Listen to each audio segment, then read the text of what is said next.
আসসালামু আলাইকুম। ইজিটেক 18 এর পক্ষ থেকে স্বাগত জানাচ্ছি আজকের লেসনে। আজকে আমরা আলোচনা করব পর্ব 2 চক্রবৃদ্ধি মুনাফার। প্রথম পর্বে আমরা চক্রবৃদ্ধি মুনাফার 1 থেকে 6 পর্যন্ত যে নৈবিত্তিক প্রশ্নগুলো আছে সেগুলো নিয়ে আলোচনা করছি। আজকে আমরা করব মূল অঙ্কগুলো। তো অঙ্ক শুরুর পূর্বে কিছু আলোচনা করার প্রয়োজন। আলোচনাটা হচ্ছে এরকম যে 2.1 আমরা কি জানছি যে মুনাফা আসল মানে হচ্ছে এ সমান পি যোগ আই, অথবা এটাকে আমরা কি লিখতে পারি পি যোগ আই মানে কি পি এন আর। খেয়াল করো 2.1 সাথে 2.2 এর একটা বড় ধরনের পার্থক্য আছে। 2.1 আমরা আলোচনা করছি সরল মুনাফা নিয়ে। সরল মুনাফা যেখানে আলোচনায় ছিল যে ব্যাংকে আমরা 10,000 টাকা রাখলাম, 5 বছরে 8% সুদে কত টাকা আসলো, সরাসরি আমরা অঙ্কটা করে ফেলছি। কিন্তু এখানে এই চ্যাপ্টারে আমাদেরকে একটু ব্যতিক্রমী আছে। তো যাই হোক, আমরা এটাকে কি লিখতে পারতাম পি প্লাস পি এন আর। পি যদি কমন নিই তাহলে 1 প্লাস এন আর। এইটুকু আমরা 2.1-এ দেখছি। 2.2-এ একটা শব্দ ব্যবহৃত হয়েছে, সেটা হচ্ছে চক্র বৃদ্ধি আসল বা চক্রবৃদ্ধি মূলধন। খেয়াল করো এটা ছিল কি, এটা ছিল হচ্ছে মুনাফা আসল, আর এটা হচ্ছে কি চক্রবৃদ্ধি আসল বা মূলধন। এটার সাথে এটার একটা মিল কি, মিলটা হইতেছে গিয়ে যখন কোনো জিনিস বছর শেষ হয়ে যাবে বা কোনো একটা অ্যামাউন্ট এত পার্সেন্ট রেশিও অনুযায়ী বা এত পার্সেন্ট হার অনুযায়ী বছরটা শেষ হবে,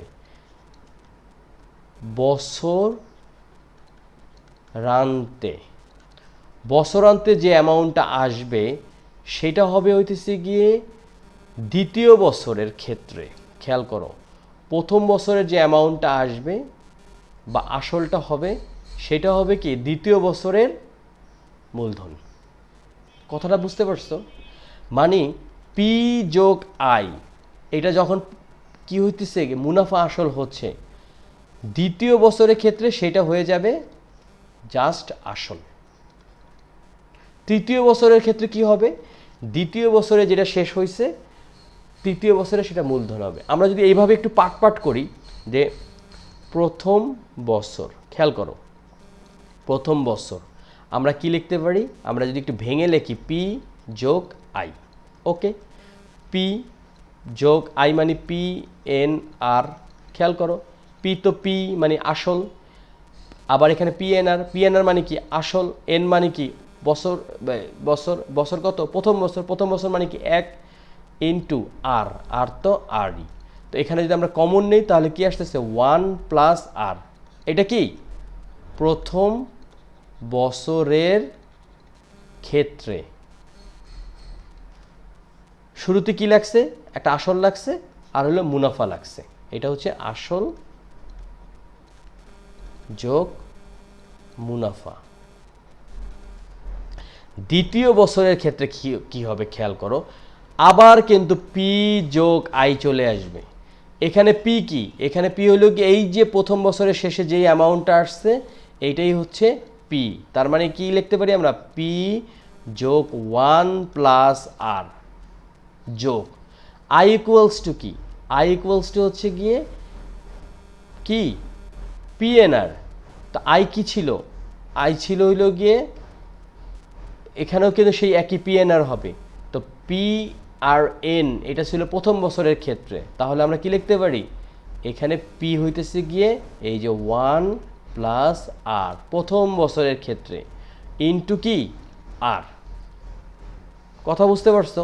তাহলে আমরা এখানে কি করতে পারি, যদি আমরা এখানে খেয়াল করো এই যে পি আর 1 প্লাস আর যদি কমন নিই, ঠিক আছে পি আর 1 প্লাস আর যদি কমন নেই তাহলে কি থাকতেছে, এইটুকু যদি কমন নেই তাহলে এখানে থাকছে 1 আর এখানে থাকতেছে কি আর যোগ আর।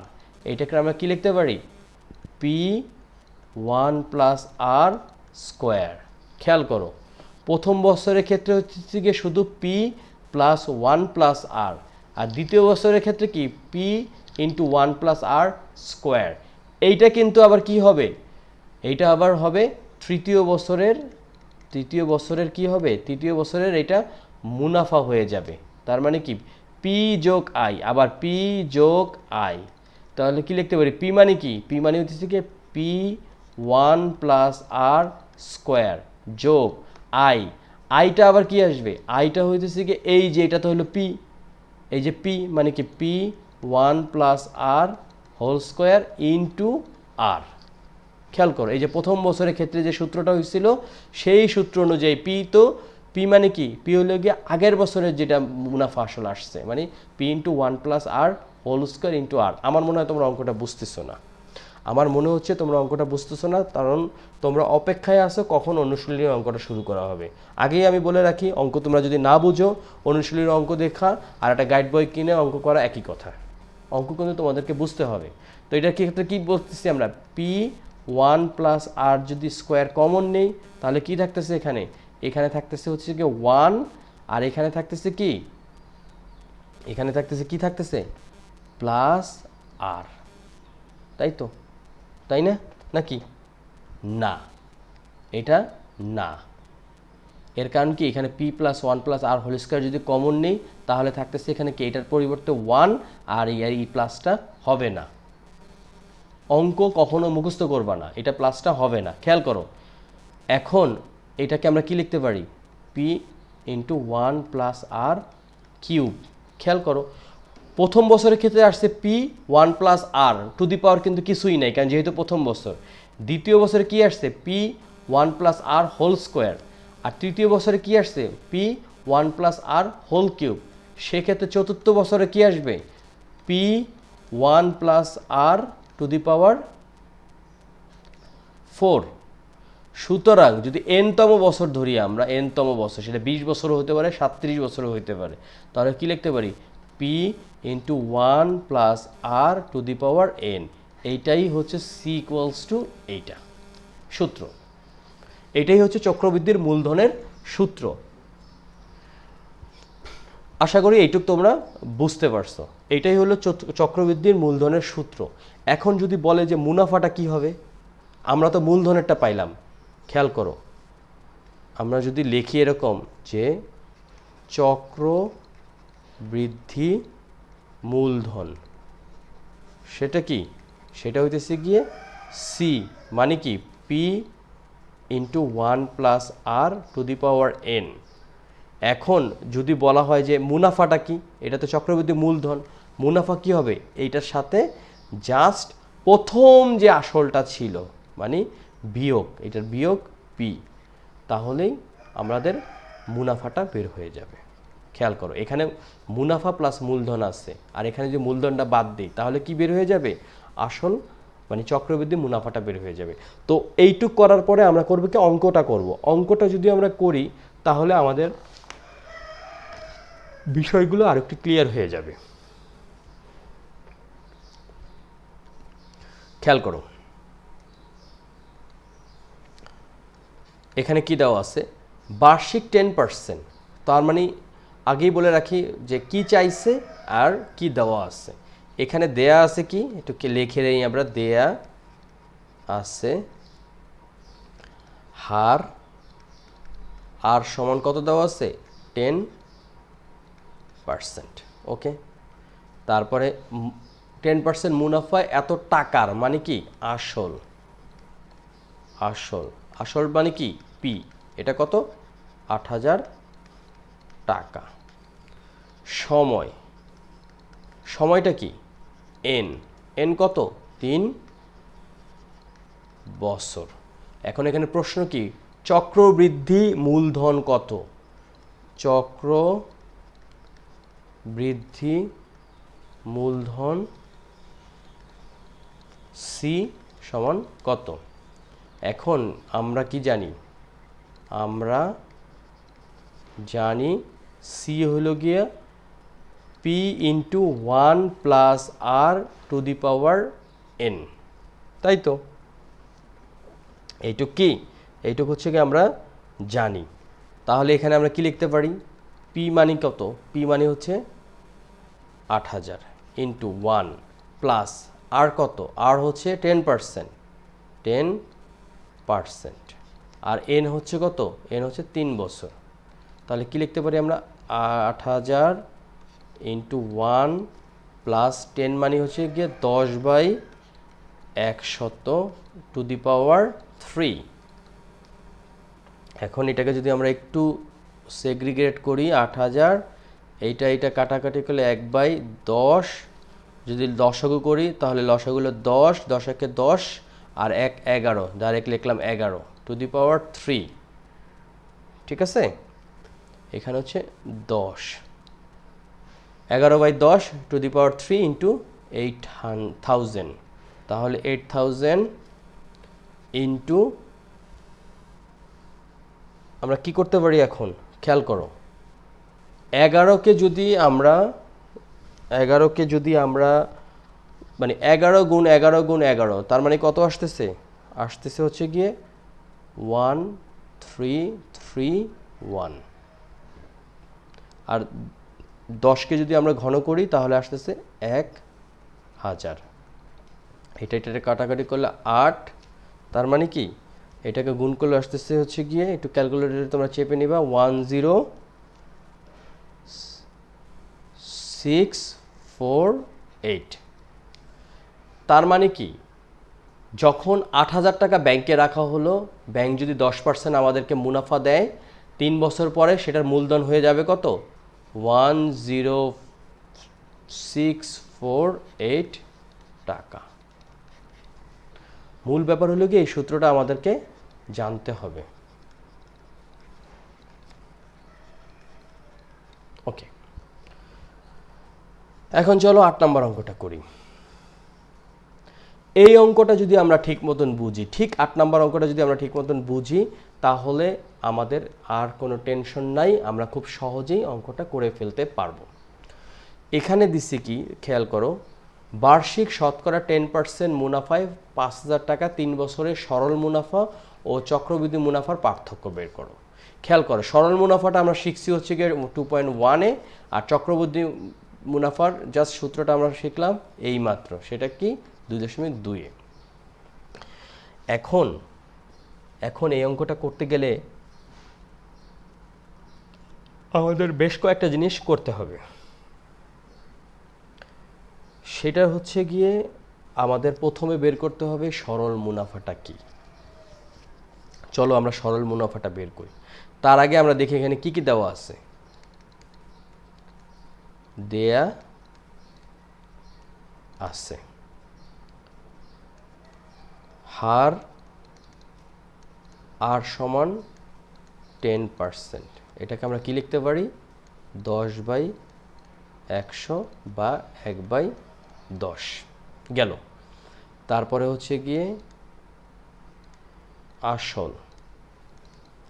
আসল হচ্ছে গিয়ে পি কত? 5000 টাকা। সময় এন সমান 3 বছর। তাহলে সরল মুনাফা হচ্ছে I equals to PNR। তাহলে কি লিখতে পারি? পি হচ্ছে পি হচ্ছে 5000, এন হচ্ছে 3 বছর, আর হচ্ছে আমরা কত বের করে রাখছি? 1/10, 0 0, তার মানে কি 3 5 15 আর 0 0। সরল মুনাফা হচ্ছে কত টাকা? 1500 টাকা। এখন আমাদেরকে বের করতে হবে চক্রবৃদ্ধি মুনাফা। সরল মুনাফা কিন্তু আমরা বের করে ফেলছি। চক্রবৃদ্ধি মুনাফা হচ্ছে চক্রবৃদ্ধি মূলধন বিয়োগ হচ্ছে কি? মূলধন। এটার সূত্রটা কি? এটার সূত্রটা আমরা অলরেডি শিখছি, সেটা হচ্ছে পি × 1 + r⁴ আর মূলধন তো হচ্ছে পি। পি কত 5000 1 প্লাস আর 1 প্লাস কি 1/10 এন হচ্ছে 3 বছর আর পি হচ্ছে 5000 তাহলে আমরা কি লিখতে পারি 5000 এখানে হচ্ছে কি 11/10 3 বিয়োগ 5000 এখন এটাকে যদি আমরা একটু ক্যালকুলেশন করি বেশ বড় সড়ো একটা ক্যালকুলেশন আমরা সহজ করার জন্য করতে পারি 11 ডিভাইড হচ্ছে 10 কি আসতেছে এটাকে লিখতে পারি 5000 1.1 টু দি পাওয়ার 3 বা 3 আর হলো 5000 তাহলে 1.1 কে যদি আমরা ঘন করি তাহলে আসতেছে কি 1.1 ইন্টু 1.1 মানে হচ্ছে গিয়ে 1.331 এটাকে যদি আমরা 5000 দ্বারা গুণ করি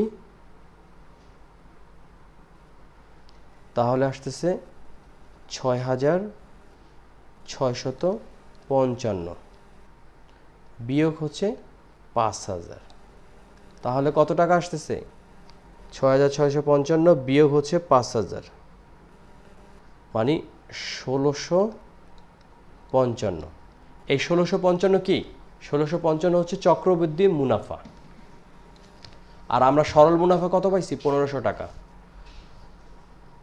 সুতরাং চক্রবৃদ্ধি মুনাফা ও সরল মুনাফার পার্থক্য চক্রবৃদ্ধি মুনাফা ও এটা হচ্ছে গিয়ে সরল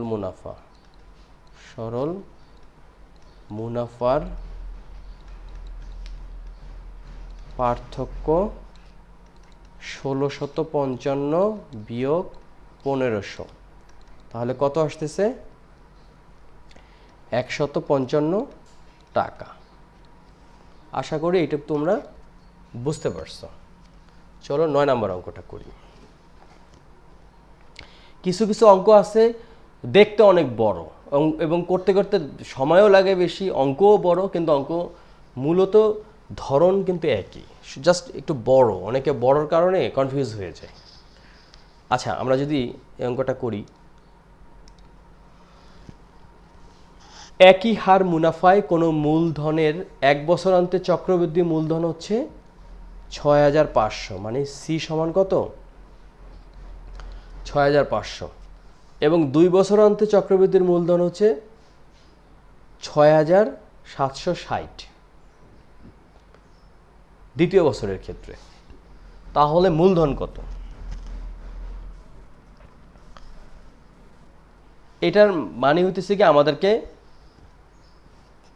পি বের করতে হবে তো অঙ্কটা আমরা করি অঙ্কটার ক্ষেত্রে এখানে কি কি দেওয়া আছে আমরা একটু দেখার চেষ্টা করি সেটা হচ্ছে গিয়ে দেয়া আছে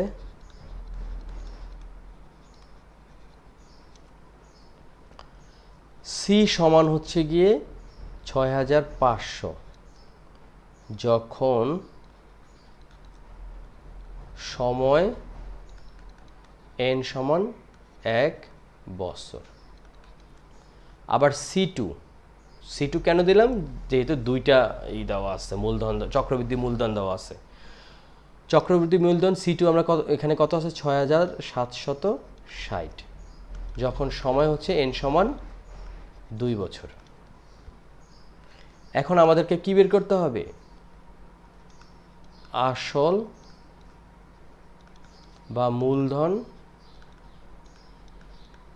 সমান কত অঙ্কটা একটু যদি আমরা চিন্তা করে দেখি যে আমাদের কিন্তু কি দেওয়া আছে আমাদের দেওয়া আছে হচ্ছে গিয়ে সি দেওয়া আছে সি সমান সমান কত সি সমান সমান আমরা জানি হচ্ছে গিয়ে সি সমান সমান হচ্ছে P into 1 plus R to the power n তাই না এখন এখানে এটা কত দেওয়া আছে এই মানটা এই মানটা দেওয়া আছে 6500। তাহলে আমরা কি লিখতে পারি? পি সুতরাং আমরা লিখতে পারি এইটার অনুযায়ী 6500 অনুযায়ী পি ইন্টু 1+r, আর এন হচ্ছে 1 বছর, সমান 6500। এটাকে ধরলাম সমীকরণ 1। সমীকরণ 2তে কি করা যায়? পি তো P, 1+r, R to the পাওয়ার কি? টু দি পাওয়ার 2, যেহেতু বছর হচ্ছে গিয়ে 2, এটা লিখতে পারি কত? 6760। এটাকে ধরলাম সমীকরণ 2। এখন এখানে একটা আছে 1, একটা আছে 2, তো প্রথমে তো আমাদের এই ধাক্কাটা বের করতে হবে। আমরা কি লিখতে পারি? সমীকরণ 2কে 1 দ্বারা ভাগ করে পাই। তাহলে কি লিখতে পারি এখানে? পি 1+r স্কোয়ার, আর এখানে হচ্ছে পি 1+r, যেহেতু বছর 1 সুতরাং এখানে 1 হচ্ছে, আর এটা হচ্ছে 6760, আর নিচে হচ্ছে 6500। খেয়াল করো, আমরা যদি এটা ভাগ করি তাহলে কি দাঁড়াচ্ছে? তাহলে দাঁড়াচ্ছে হচ্ছে কি, এখানে পি আর পি কাটা, আর 1+r আর 1+r স্কোয়ার, তাহলে থাকতেছে কি? শুধু 1+r, সমান এই 6760কে 6760কে আমরা যদি 6500 দ্বারা ভাগ করি তাহলে আসতেছে কত? 1.04, বা আর সমান 1.04 বিয়োগ হচ্ছে 1 সমান কত দাঁড়াচ্ছে? বিয়োগ 1। তার মানে কি? তার মানে হচ্ছে গিয়ে কত আসতেছে? 0.04। তাই তো, তাই না? এইটা আসতেছে। এখন এই যে 1.1 মানে 0.04কে আমরা যদি যে কোনো একটা সমীকরণে বসাই, ধরলাম এখানে যেহেতু স্কোয়ার নাই এটাতে, সমীকরণ 1-এ আমরা কি করতে পারি? আমরা সমীকরণ 1-এ আর সমান 0.04 বসিয়ে পাই। একটু অন্য কালারে আমরা এটাকে যদি উপরে লিখি, এখানে কি দেওয়া আছে? পি 1+r সমান হচ্ছে 6500, বা পি 1+0.04 সমান হচ্ছে 6500, বা কি লিখতে পারি এটা? পি এটা হচ্ছে গিয়ে ইন্টু 1.04, যেহেতু যোগ হয়েছে, ডিভাইড সমান হচ্ছে 6500। সুতরাং পি সমান কি লিখতে পারি? 6500 ডিভাইডেড হচ্ছে গিয়ে 1.04। তাহলে কি দাঁড়াচ্ছে? 6500 ডিভাইডেড 1.04, 6500 ডিভাইডেড হচ্ছে গিয়ে 1.04। ঠিক আছে তো? তাহলে মানটা আসতেছে কত? 6190।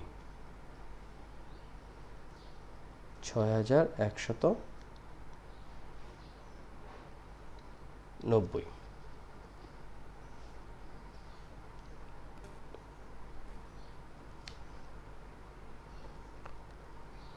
এটাই হচ্ছে গিয়ে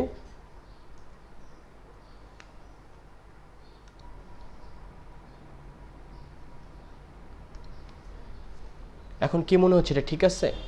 ঠিক নাই। আমিও লিখছি, তোমরাও পড়ছো। 6500কে 1.054 দ্বারা যদি আমরা ডিভাইড করি তাহলে আসতেছে 6250। আগেই বলে রাখি, তোমরা নিজেরা ক্যালকুলেট করবা। লেকচারে কি দেওয়া আছে না দেওয়া আছে তার থেকে বড় ব্যাপার হচ্ছে কি তোমরা নিজেরা ক্যালকুলেট করবা। এবং অনেক সময় কিন্তু আমি ইচ্ছা করে লিখি প্লাস, অনেক সময় লিখি মাইনাস, আসলে হবে প্লাস অথবা হবে মাইনাস। তো যাই হোক, 6500কে 1.04 দ্বারা ভাগ করলে আসতেছে 6250। তার মানে কি? তার মানে হতেছে গিয়ে একই হার মুনাফায় কোনো মূলধনের 1 বছর অন্তের চক্রবৃদ্ধি মূলধন 6500 টাকা এবং 2 বছর পরে বা 2 বছর অন্তে চক্রবৃদ্ধির মূলধন 6760 টাকা হলে আসলে মূলধন ছিল কত? 6250। এই টাকাটা যখন একই হার বলতে কি এখানে 0.04, তাই না? 0.04, এটাকে আমরা কি লিখতে পারি? এটাকে লিখতে পারি 4/100, মানে 4%। এখন যদি পরীক্ষা হলে আসতো যে এখানে হার কত, হার হচ্ছে 4%। পরীক্ষা কিন্তু এটাও আসতে পারে মূলধন কত এবং হার কত। এখানে এসে হারটা বের হয়ে যাচ্ছে, এটা হচ্ছে হার। আর এখানে এসে কি বের হয়েছে? মূলধন।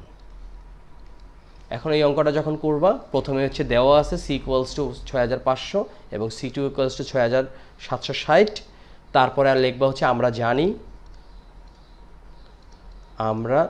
জানি C সমান হচ্ছে P1 + R⁴ তাহলে কি লিখতে পারি? এখানে দুইটা মূলধন দেওয়া আছে, দুইটা চক্রবৃদ্ধি মূলধন দেওয়া আছে, একটা 6500 আর একটা হচ্ছে গিয়ে 6760।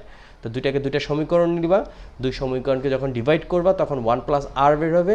1 + R বের হওয়া মানে কি R বের করতে পারবা, এই Rটা হচ্ছে হার এবং এই R এর মানটা যে কোনো একটা সমীকরণে তুমি যদি বসাও তাহলে মূলধনটা পেয়ে যাবা। তো চলো পরের অঙ্কটা করি।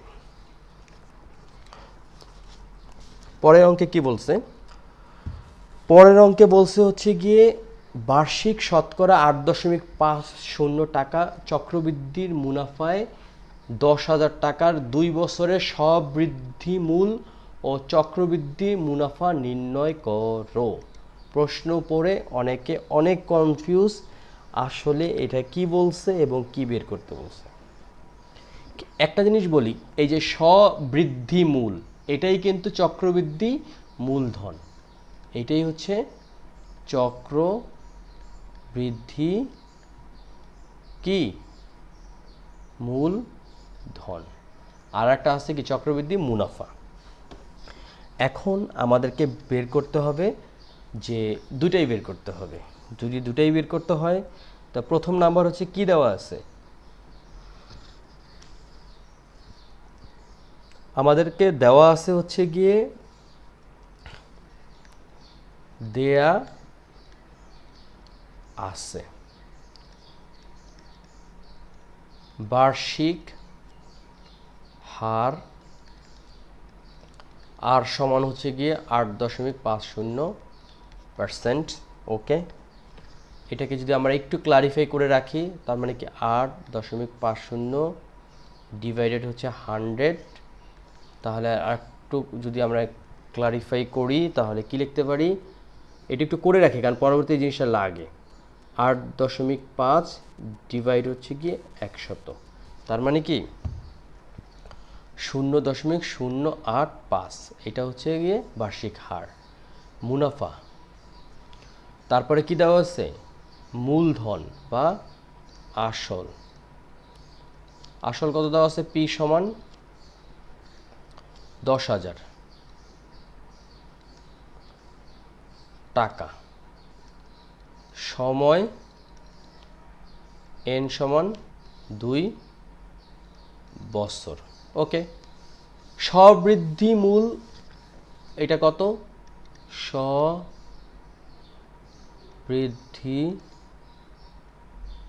মূল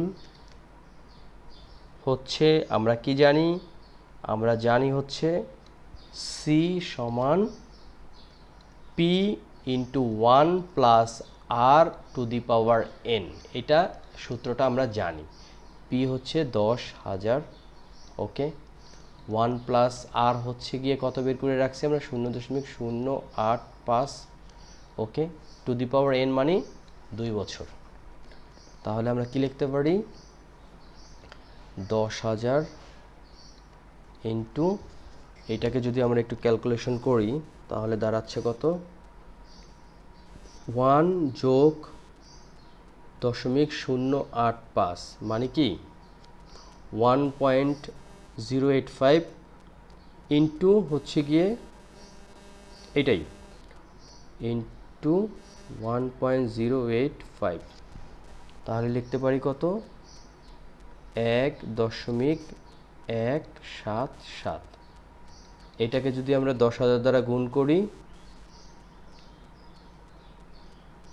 তাহলে আসতেছে কত, তাহলে আসতেছে 11,772.25। এটা কি, এটা হলো সবৃদ্ধি মূল বা চক্রবৃদ্ধি মূলধন। এখন চক্রবৃদ্ধি মুনাফাটা কত, চক্রবৃদ্ধি মুনাফাটা তো আমাদেরকে বের করতে হবে। চক্রবৃদ্ধি মুনাফা, এটা মানে হচ্ছে কি সি বিয়োগ প্রথম যে মূলধনটা ছিল মানে পি। সি হচ্ছে কি 11,772.25 বিয়োগ হচ্ছে 10,000। 10,000 কি মূলধন বা আসল, 10,000। তাহলে কত দাঁড়াচ্ছে, দাঁড়াচ্ছে হচ্ছে,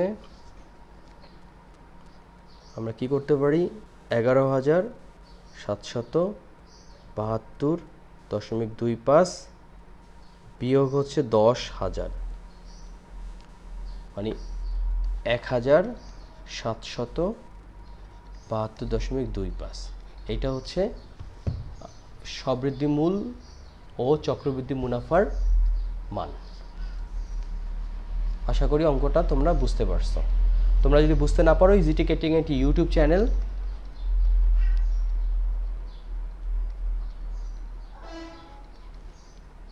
প্লিজ লাইক অ্যান্ড কমেন্টস, তাহলে আমি বুঝতে পারবো যে আমার কোনো সমস্যা আছে কিনা, তোমাদের বুঝতে কোনো সমস্যা হচ্ছে কিনা, বা আরও কোনো কিছু প্রয়োজন আছে কিনা। চলো পরের অঙ্কটা আমরা করি। পরের অঙ্কটাতে কী দেওয়া আছে, যে কোনো শহরের বর্তমান জনসংখ্যা 64 লক্ষ, ওকে। শহরটির জনসংখ্যা বৃদ্ধির হার প্রতি হাজারে 25 জন যদি হয়, খেয়াল করো প্রতি হাজারে কয়জন বাড়তেছে, 25 জন, তাহলে 2 বছর পর ওই শহরের জনসংখ্যা কত হবে। এখানে একটা জিনিস খেয়াল করো, এখানে কিন্তু একটা চক্রবৃদ্ধির ব্যাপার স্যাপার আছে, কারণ প্রতি বছরে যখন বাড়তেছে এবং হাজারে বাড়তেছে কতজন, 25 জন, তার মানে কি জনসংখ্যা যদি 64 লক্ষ হয়, সেখান থেকে হাজারে যদি 25 জন বাড়ে, তাহলে 64 লক্ষে কতজন বাড়লো, এই গেল একটা। 2 নম্বর হলে 1 বছরের পরে কিন্তু পরের বছরের ধরতে হবে হলো আগের শেষ বছরে কত ছিল সেটা। তো চলো অঙ্কটা আমরা একটু করি। এখানে মনে করি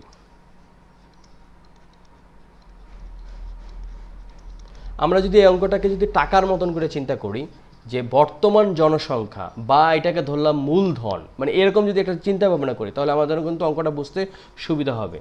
যে বর্তমান জনসংখ্যা কত, পি সমান ধরলাম হচ্ছে 64 লক্ষ, মানে 64 সামনে 5টা শূন্য, 1 2 1 2 3, এত কি জন, ওকে। এখন জনসংখ্যা বৃদ্ধির হার কত, জনসংখ্যার বৃদ্ধির হার হচ্ছে হাজারে 25 জন, তার মানে কি হাজারে যদি 25 জন হয়, জনসংখ্যা বৃদ্ধির হার। হাজারে কতজন? 25 জন। তার মানে কি লিখতে পারি আমরা? হার হচ্ছে গিয়ে আর সমান, একটু যদি এখানে ক্যালকুলেশনটা করে রাখি যে 1000 জনে হলো 25 জন, তাই না?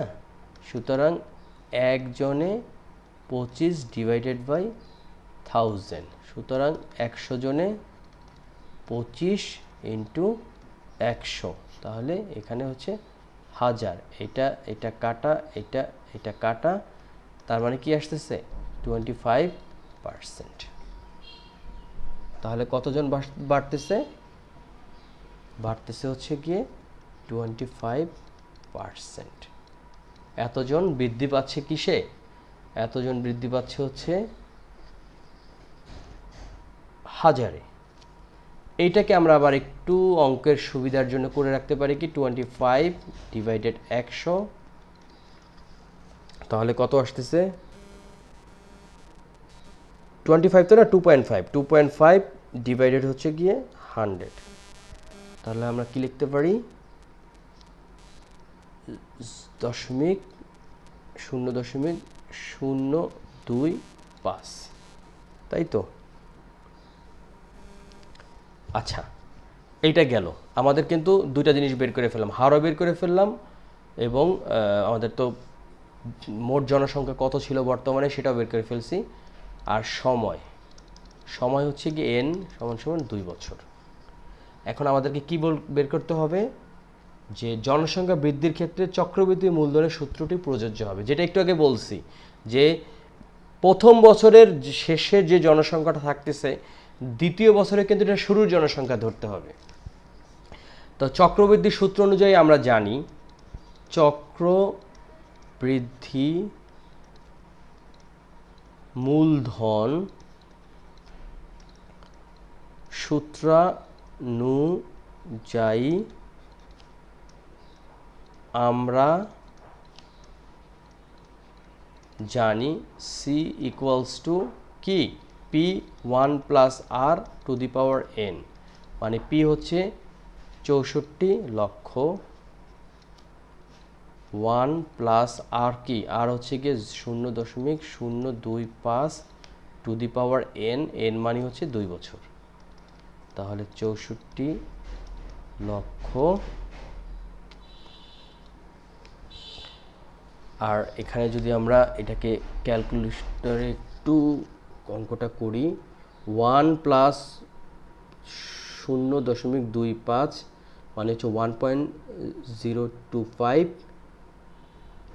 এটার হচ্ছে বর্গ গুণ 1.025, তাহলে আসতেছে কত? ইন্টু 1.051। এটাকে যদি আমরা গুণ করি হচ্ছে 64 লাখ দ্বারা, 64 লাখ মানে 64 5টা 0, তাহলে আসতেছে কত? তাহলে আসতেছে হলো গিয়ে 67,24,000 জন।